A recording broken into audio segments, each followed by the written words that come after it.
Hey guys, so it's been a long time since I haven't recorded a video, but today is big day for me because I had paused like for 8 months without any wedding to shoot, and I haven't had such big pause without any wedding. And today I'm getting ready for the wedding with, I've got new camera, I've got some new stuff, and I wanted to show you how I prepare for a wedding, what I put in my camera bag, and what I get for the wedding.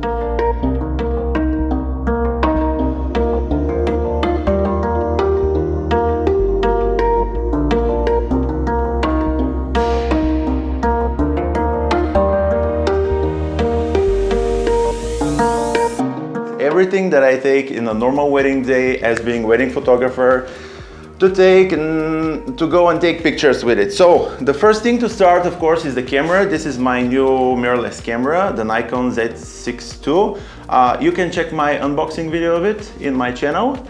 And I'm actually I'm having it for 3 months already, and I'm really happy with it, but I've never been on a wedding, because lockdown.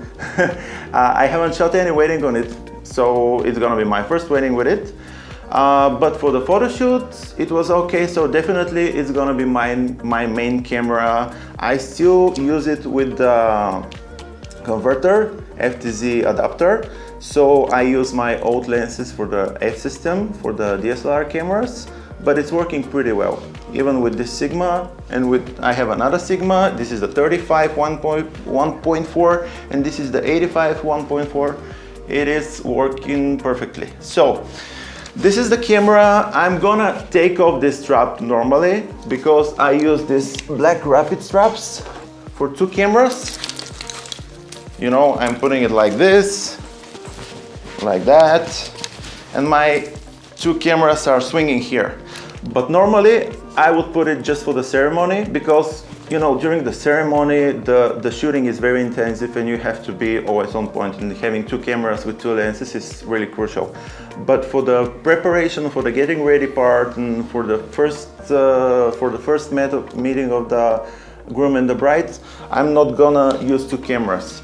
So I'm gonna be with this for the most of the time, maybe with the 35 Sigma 1.4 for the most of the time. Of course, I'm gonna use the other lenses that I'm gonna show you. And definitely I'm gonna take this strap off and screw this thing here, so to be able to use both cameras when I need them. So let's put it back in the bag is empty. It is Low Pro Runner 450 AW. It's pretty big. I cannot recommend it that much, but it's okay. It fits my gear. It will fit everything here, with some exceptions. And for my backup camera, I'm gonna use the good old D800. It's a really good camera. I serviced it. It has 450,000 shots on it, and it's behaving really well. It's been serviced. I changed the mirror a couple of times, but it's working pretty well. So this is gonna be my backup camera. It has the Nikon 1.4 G 50mm right now on it, and I'm gonna put it right here. And the other 3 lenses that I use mostly, I've got, of course, my second favorite lens, the 85 1.4 Sigma. Awesome lens, really heavy, really good. So whoever told you that using mirrorless you're gonna have light camera and light setup, it's not true, especially when you use the F system lenses, but it's okay. This is perfect lens. I use it for portraits, and actually I don't have 70-200. This is the longest focal length that I have. My second shooter has the 70-200, 2.8, and he is shooting with it. I don't use that much the long telephoto lenses. So this is the Sigma 1.4 85, and then the good old 24-70 2.8 Nikon, again the F system Nikon. So this lens is the oldest that I have. Maybe it has million pictures. I have million pictures taken with it. It is still working perfectly. It works perfectly with the mirrorless, and I normally use it. Like I said, I normally use the 35 1.4 the most, but then sometimes when the shooting is really intense, and maybe during the ceremony sometimes, on one of my camera bodies, I have this 24 to 70 2.8. So then the fifth lens and the last that I have is the least used one for me.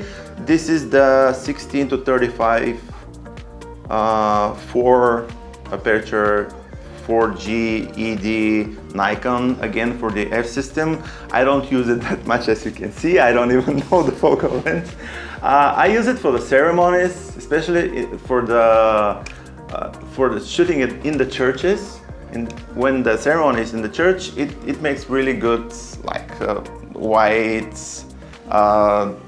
picture, and it's really awesome. Also for the outdoor ceremonies, it's really good. But this is the darkest F number that I have. It's 4, and it's not really good lens. I use it sometimes when I have to shoot interiors or something. But for the wedding day, maybe I take 8 pictures with it, or 10 or something like that.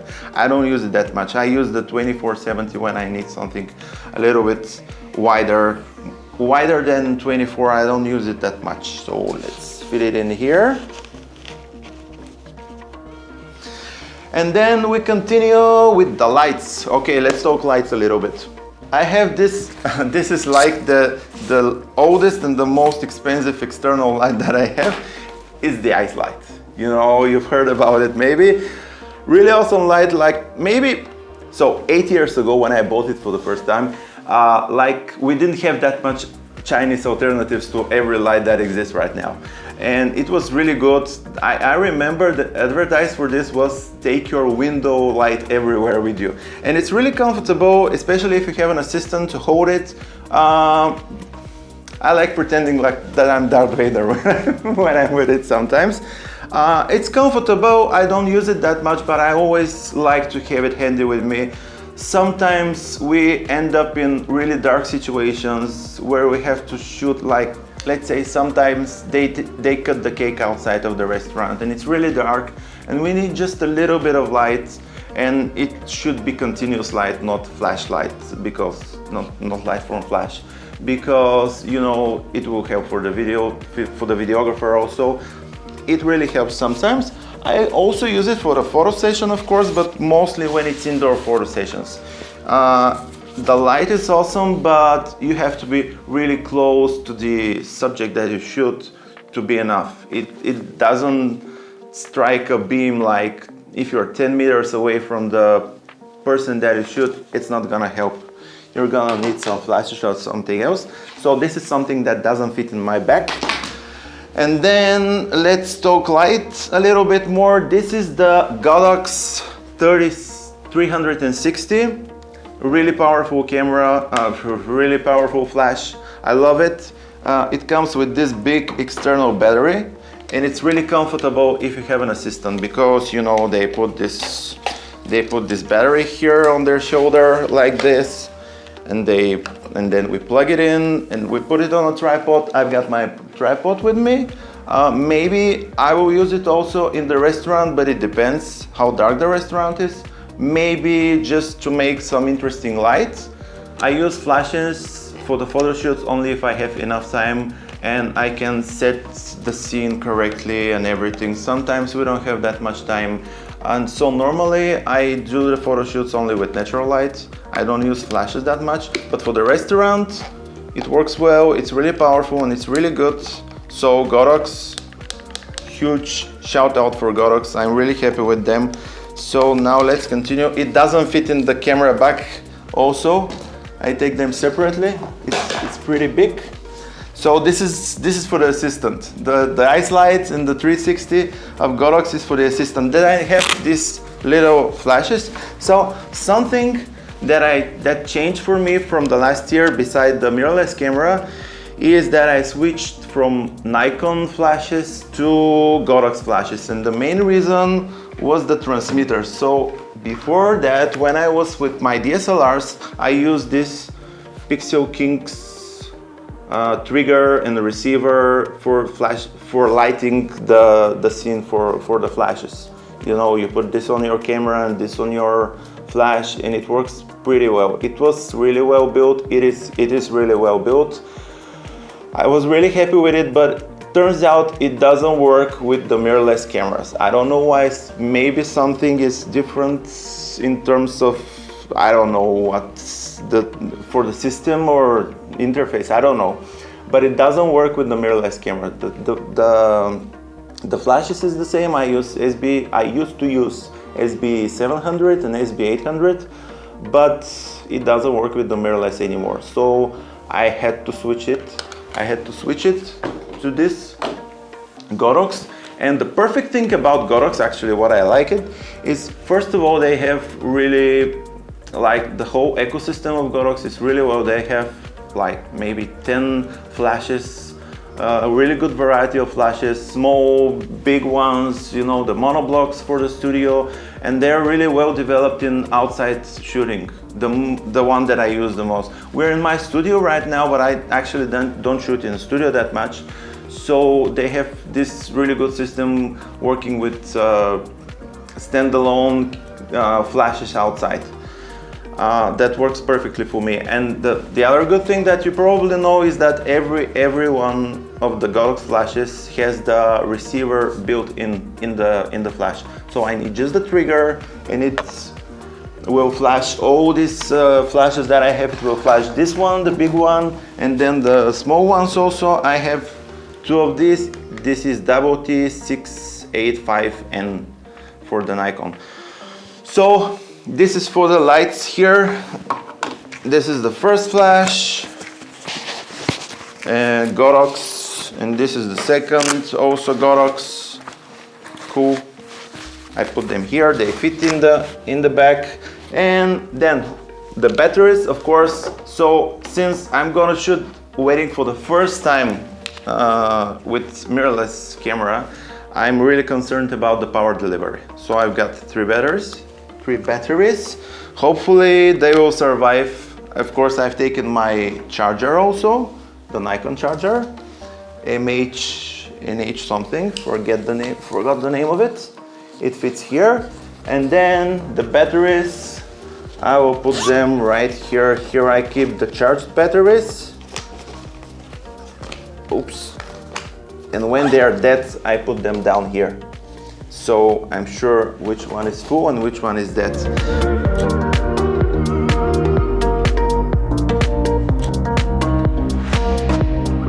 I don't use these triggers anymore, so I put them aside.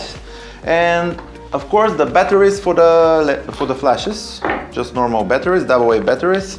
I put them somewhere here in the pockets, just to have them handy. And then about the power delivery of the camera. Now, you know, with the new mirrorless cameras, with the Z6, you can charge your battery of the camera with external power bank, but be really careful with it, because I have this Anker for a long time. It's really big and has good power. It is 24,000 milliamp hours or something. I don't understand that much, but I used it to charge my iPads, my phones and something, etc. I didn't use it for my cameras because I had DSLR cameras. Now I tried to charge my Nikon with this. You know, if it's be careful. If it has the battery that ends, the number of the battery at the end, it has C.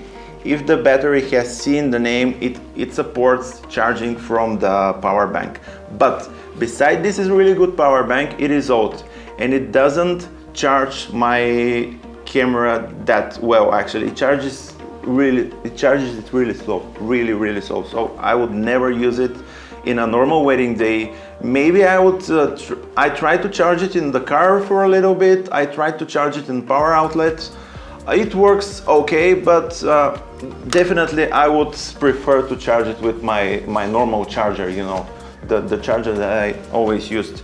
So if you want to have external power bank that charges your camera well enough, you need to have this power delivery power bank that is new generation of power banks, and it says here type let's see, USB output 1, DC 5V, 3A, 9V, 2A, 12 watts. So it has 5 watts, 9 watts and 12 watts. It needs to have at least 12 watts or 7 watts of power to be able to charge it, to charge your camera simultaneously. Otherwise, it will still charge it. I still charged it with this power bank, but it was really slow. So especially right now in a wedding day when I'm gonna be with the camera the whole time, I wouldn't rely on charging the camera with this thing. You know, I have just the normal charger. I'll take the battery out. I have three more batteries. I'll take the battery out and charge it and then put it back again. I wouldn't rely on this, but still I have it just, you know, for my phone, for just to make sure, for everything. But I will use this normal charger for sure. And the last thing, and the most important thing in my opinion, this is this little wallet for the cards. I have 3 kinds of cards here. I have the old compact flash ones that are for the old D800, really robust cards. I love them. I said in my previous videos that I don't like shooting on SD that much, and actually the SD cards are the backup cards for both of my cameras. On the D800 I have second slot that is SD, and I shoot JPEGs on them just for backup, just in case, you know. And for the Z6 II, you know, it came with double slot, and the second slot is the SD card also, and it's really cool. I shoot my JPEGs there. Really comfortable because these SD cards that are in my cameras, I don't take them off anytime I don't take them out anytime during the shooting, because, you know, sometimes when the compact flash and the XQD card is full, I take them out and I put another one. It makes risks. You can lose it somewhere, it can drop somewhere, you can delete something or something, you can format it. Never happened to me, but you never know.